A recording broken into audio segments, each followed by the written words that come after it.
Hello everyone and welcome to the Action Figure-atorium. Yes, it's a place you can visit. It's a beautiful place too. My name is Mark Major. I'm a real big toy collector and I'm hunkered down here in Portland, Oregon. I'm gonna dox myself right there. A man who does not hide behind an alias or a mask, that kind of thing. I come right out here and I say it, I am who I am.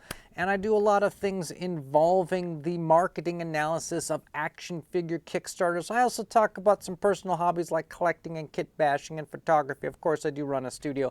But I also love to talk about these new indie companies. And some of you know that I have a message. And the message of the Action Figuratorium is stop putting money into these Vanguard BlackRock companies like Hasbro or Funko Pop. Stop buying that and invest in indie companies. And that's one of the reasons why I love covering these Kickstarters. It's also why sometimes I go a little hard on these Kickstarters in terms of their marketing because they need to bring it up a level. But there's always something good in them. And today we're going to be looking at Shield of the Interceptor. These are action figures based upon an indie comic book. And there's a few figures in here that I think are kind of interesting looking. I kind of like some of these guys, and I think this is one sort of worth sharing with everybody. And we're going to have a lot of fun with this. You know why? Because we always have a lot of fun. So everybody come together, strap on the leather, and guess what? Hold on tight.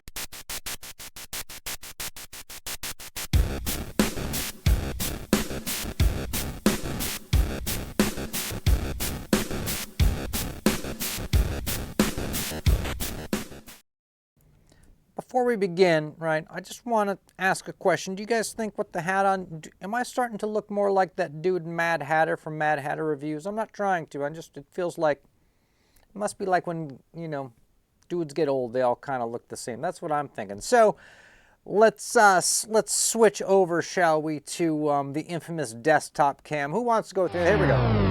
All right, here we are, Shield of the Interceptor. They only need $43,000. This is by JayDee Roario. That's kind of a cool name, Roario. I like that sort of exotic, kind of Italiano, you know, that sort of thing. Seems like a good guy.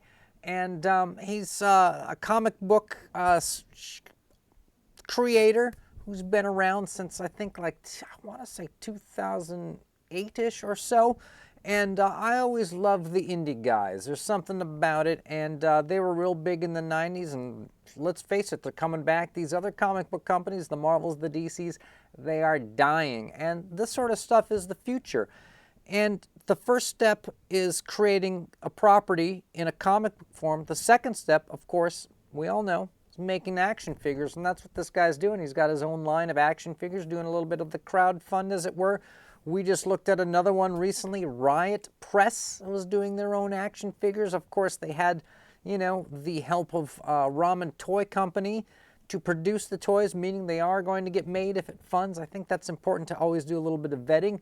I will show, since I've got a computer, I've got the internet, why not show things? I will show that the Unstoppable Comics website exists. This is the place where you can find all of JayDee's work, as well as other people who work on the comics, the writers, the artists. It seems to be kind of an amalgamation of a bunch of different creators. It's almost like a record label. It's like a little publishing company. And I flipped through it, you know, and it looked pretty cool. It all looks like interesting stuff. I love comic books, by the way. I've always been into, like, comic books from a real young age. So I think stuff like this is always sort of, you know, I think this is the future. But let's get back to the actual figures themselves and the campaign.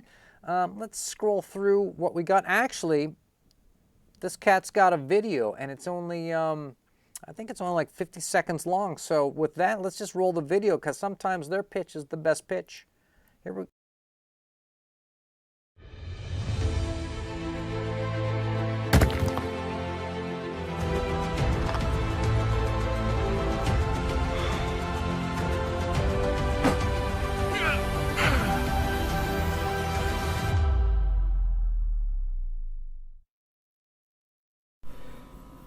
Shield of the Interceptor, the flagship character of Unstoppable Comics, is becoming an action figure, but needs your help to get there. This 1/18 scale action figure is looking to raise $40,000 to move into the manufacturing stage. We have already completed the steps of design and prototyping, but can't get to the next level without you. If you are in the position to help this hero go from paper to plastic, join us by pledging to the Shield of the Interceptor campaign from Unstoppable Comics.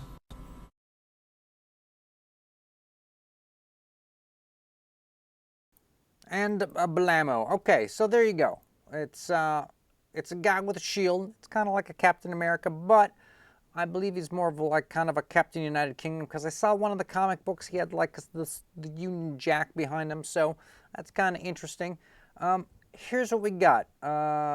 This is some nice copy, even though it's a JPEG, it's all really well done. We got this guy in blue, right? We've got this guy in black, we got this guy in white, and then we've got these three other figures.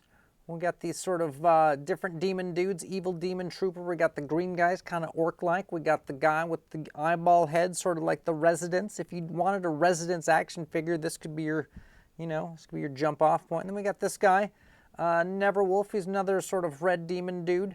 You, of course, can see that there's 21 points of articulation. This is how it blimps out. It's very sort of boss fight studio, by the way, which is kind of a good thing. We're going to talk about that a little bit more. I always like to bring them up. I'm sort of a fan, and, there seems to be a few other figures. I didn't see these particularly for sale, these guys, so that might be kind of an unlock. There's a little bit of confusion there. That could be cleared up. This is always good when you have pictures of your guys, your prototypes, next to other popular action figures. This is the guy standing next to, I think this is a Mortal Kombat G.I. Joe crossover that they did. I think the character's name is like a Goro or something. Goro, I don't know. I should look it up. I should do some homework on these. I'm, face it, lazy. Okay, and then, yeah, here we go. So there he is. He's got sort of the Union Jack behind him. He's kind of, I call him Captain UK at this point, because he's a man with a shield and he represents a nation, right? And, of course, there's t-shirts, always a good idea. Trading cards, not just one, but a lot of them. And then these are the fancy holochrome ones. They probably have some kind of cool sort of, that sort of holographic sparkle look to them. Risks and challenges, I never read that. And let's get into the rewards on these, right? See what we got. Single action figure, 35 bucks. Okay, now, the Four Horsemen do 1/12 scale figures, and they're sort of standard guy. Not their sort of, troop building $26 guys. The standard guy is $37, but they're 1/12 scale. This guy is a 1/18 scale, right? So, kind of like your little G.I. Joes, not your classifieds. And it's about the same price. However, shipping is included. Now, for context, if we go to Boss Fight Studio, of which I am a bit of a fan, admittedly. I have several Boss Fight Studio figures. I actually have quite a bit. I actually got boxes of them. Their figures are $27.99, and they're same size and about the same sort of look and quality. However, he's doing free shipping with that, so if you were to add shipping to these $27.99, you're at about the same price. So if you're on the fence as far as the price goes and you're willing to buy a Boss Fight Studio figure, you're getting about the same quality, same sort of build, size, material, accessories as you would with them, right? Even though it's not quite the Boss Fight brand. I just want to say that, it's a pretty comparative value in my opinion, just doing like a quick sort of comparison between them. He's got some other sort of interesting packages. 60 bucks figure and a shirt. I'm not sure why. Figure in the comic book series, you can get the 5 comics that go with this guy for 60 bucks. Of course, 2 action figures, $35. We're going to talk a little bit about how to make packaging, carrot and stick here in a bit. And then we've got some other sort of packages, figure and trading card set. And there was a lot of trading cards, by the way. 3 figures, 105, get the 3-pack, get the 3 demons.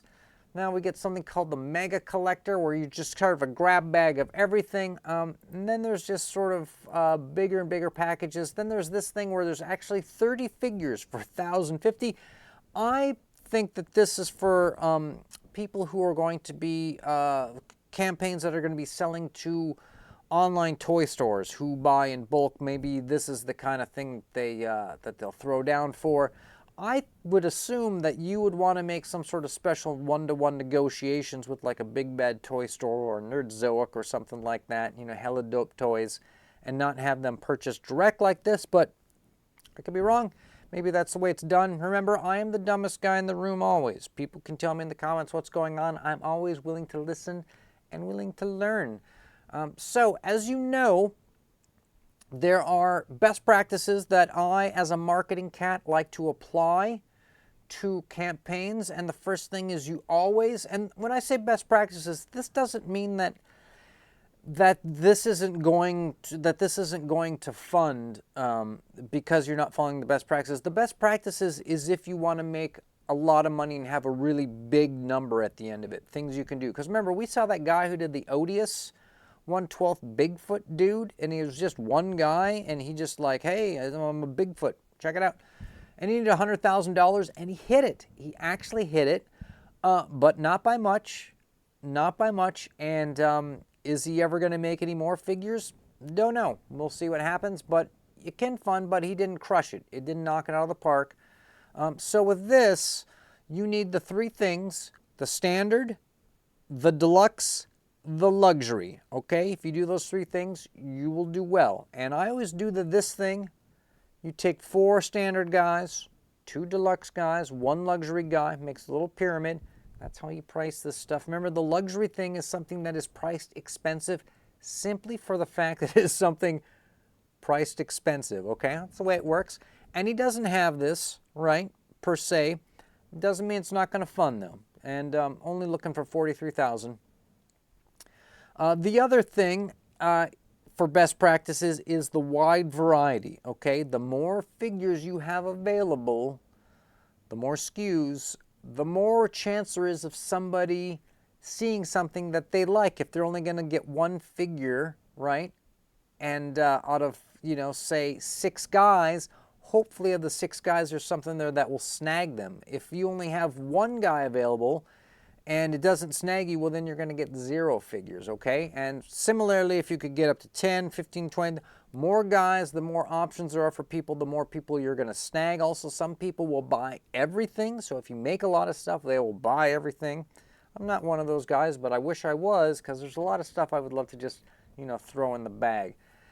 Other things is, of course, with your marketing, we always want to put everything shoehorned into the Kickstarter page. You do not want to have people trying to figure out what they're getting, what they're not getting, looking around, looking for better pictures, not sure, you know, if it's like a coming soon and you don't show the figure, that's kind of a mistake. So you want to make sure everything is there. And I saw actually quite a bit of detail in the campaign on this. I feel pretty good about it. I like that he did the you know, the blowout. I don't care about this, but some people do.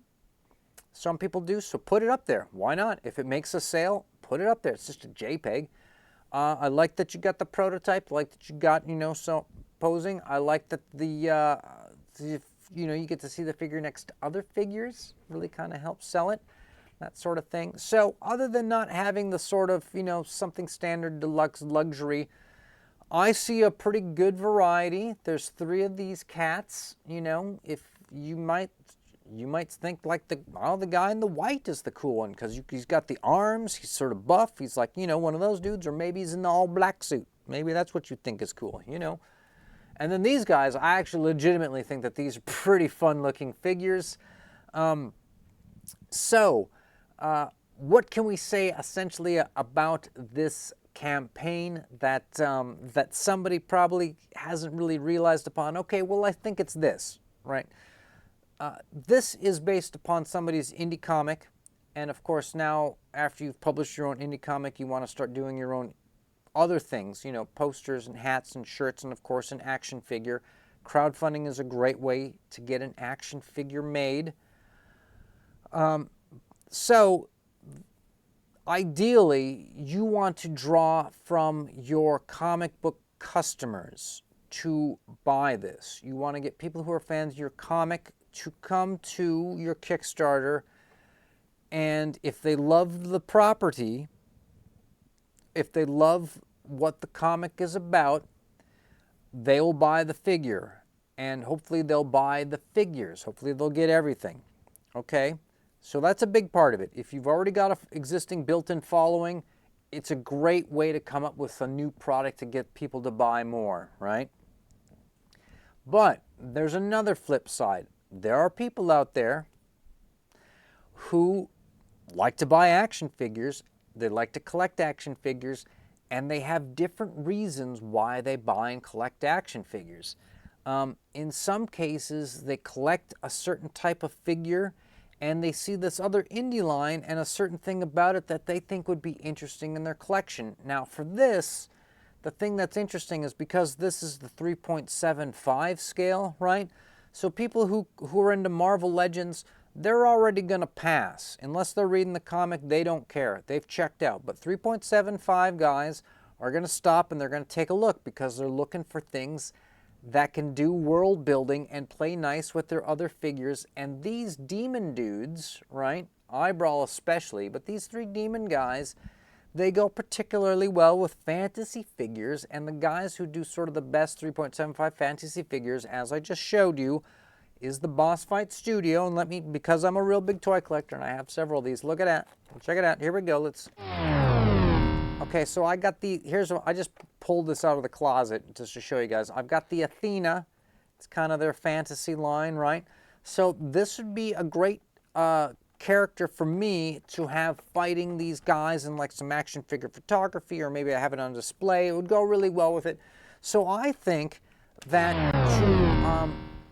to get people to get into this, right, to buy this, you're going to have to start targeting and marketing the people who kind of can see these things, right? Not just people who buy the comic, but people who can see these things and want them to be part of their collection, okay? So you have to kind of look at it like that. If this campaign can snare all the people who buy the fantasy Boss Fight Studio figures, right? If those guys, if you could somehow get together with those guys, you could probably move a lot of these guys. Now, they probably won't buy the superhero Interceptor guy because he doesn't really fit per se, but they would definitely buy the green sort of orc guy, and I love this cattle skull thing on the waist. I think it's super cool. I love the eyeball, and of course, I mentioned the Residents. I have a little Google image up in case you don't know who I'm talking about. It's this band from San Francisco. They're weird, avant-garde, somewhat unlistenable, big influence on the band Primus. Really weird dudes. This is a big thing about their look for a long time, is the eyeball costumes, the tuxedos and the eyeballs, and that's kind of what this is about. So I make these Resident jokes about this figure all the time. That's just the reference. If you don't know that, you'd be like, God, this guy's an idiot. What is he talking about? Well, that's what I'm talking about, okay? Just a slight digression there, okay? So, and this guy's cool. He's kind of like a red old man orc. I love that he's sort of got the, you know, apocalypse mohawk. I think that's cool. I think the three skulls on the belt on this is particularly cool. So for this, you're going to want to try to tap into the comic book people who buy the comic book. And then the other thing is that if you can find collectors who like the 3.75 scale, who think that these sort of support characters are interesting for their world building, I think as a marketing person, if you could target those, I think you could actually do pretty well with this. And if you're only trying to hit $43,000, in reality, in the action figure world, that's not a lot to hit, to be honest. And I think that there's a chance that this could fund and that people could get these in their hands. One of the things that I want to say is that this is an interesting engineering concept in terms of how to reuse $1. I've talked about this before in regards to 90s comic book action figures. There was all these indie comics of bad girls in the 90s, all the like the Billy Tucci, She, and the Brian Pulido's Lady Demon, but there was just so many of them as well that came out with like Dark Child and Witchblade and Helena, and they all got action figures. And what they would do is they had one mold, one figure, and they made the figure, but then they would do a variant. They would do a glow-in-the-dark one, they'd do one that's painted silver, and they'd do one that's like bloody and that kind of thing. And this is similar to that, right? Obviously, this character is being used 3 times, but you look and you notice like he's got $1. He just has to get different heads made for each guy. These guys are all sharing the same feet, but for this guy, he just has to get the lower sort of feet for them and the gloves, right? And he just has to put the little thing on like that. And for these guys, each one has a different sort of like kind of loincloth, and there's sure that the skulls is a different attachment, that kind of thing. I think that that's a really ingenious way of using the one single buck, which is why it only needs $43,000, how to squeeze 6 figures out of it, right? That's pretty interesting. I think that there's a chance that this could go, people. This could go, but you never know in Kickstarter world. It really takes getting it out in front of people's eyes. I, of course, always try to spread this stuff around. I will post things on Twitter. I monitor these campaigns. If something changes, something gets close. Like, for example, I looked at the Zika Toys doing their recreation replica Eagle 1999, giant, huge shuttlecraft, right? Remember that? They were looking at funding. They got up to like 20-some, 30-some percent. And it turns out that they found an alternate source of funding, and they didn't need the campaign, and all they needed was the campaign to close on its own and people to go straight to the Zika website and pre-order it. And I did my best on my Twitter account to announce the change in the update. And I've actually had some results. People said, hey, thanks for the video, thanks for the update, saw it. And so I will monitor all these Kickstarters from time to time that I cover and let people know how they're doing, which is one of the things that I feel is part of my duty to try and get people off the huge, giant, evil corporations, right? I mean, they're evil because they've been taken over. Hasbro wasn't always evil, but they're evil now, okay? And we need to stop giving them our money for the time being until they fix the ship, until they fix themselves, right? And so I want people to buy and invest in these indie companies. I want this cat to succeed, right? I want this cat to do well. And when I do these videos and when I say like, oh, you should do this, this, and this, well, it's because I want it to do good. It's not because I hate. It's because this is the future. We need these indie comics.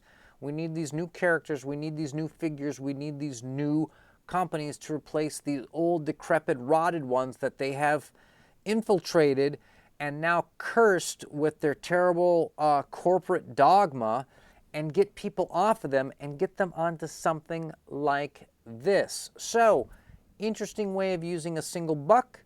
Not that high of a ceiling to hit, only $43,000. 3 of the figures look interesting enough to action figure collectors such as myself, who might want to have Athena, yes, that Athena, fighting them in some sort of combat. I think that might be kind of cool. I think it'd be really cool. I think this has a chance. I think it's good, but what do you think? Do you guys think these are terrible? Do you think the designs are ugly? Do you think the designs are okay? Do you think the characters are, you know, whatever? Share it with me. Let me know what you think is going on as far as what this guy's got cooking up. I don't know. I think there's a chance this could go. Got 23 days. I'll be checking back in on all this stuff. I also do some videos where I just do kind of a, you know, whatever happened to, see how they came out. It's a lot of fun. So with that, thanks to everybody who made it this far into the video. If you're not liking and subscribing both, are you doing it wrong? Do whatever you want to do. But whatever you do, stay charged.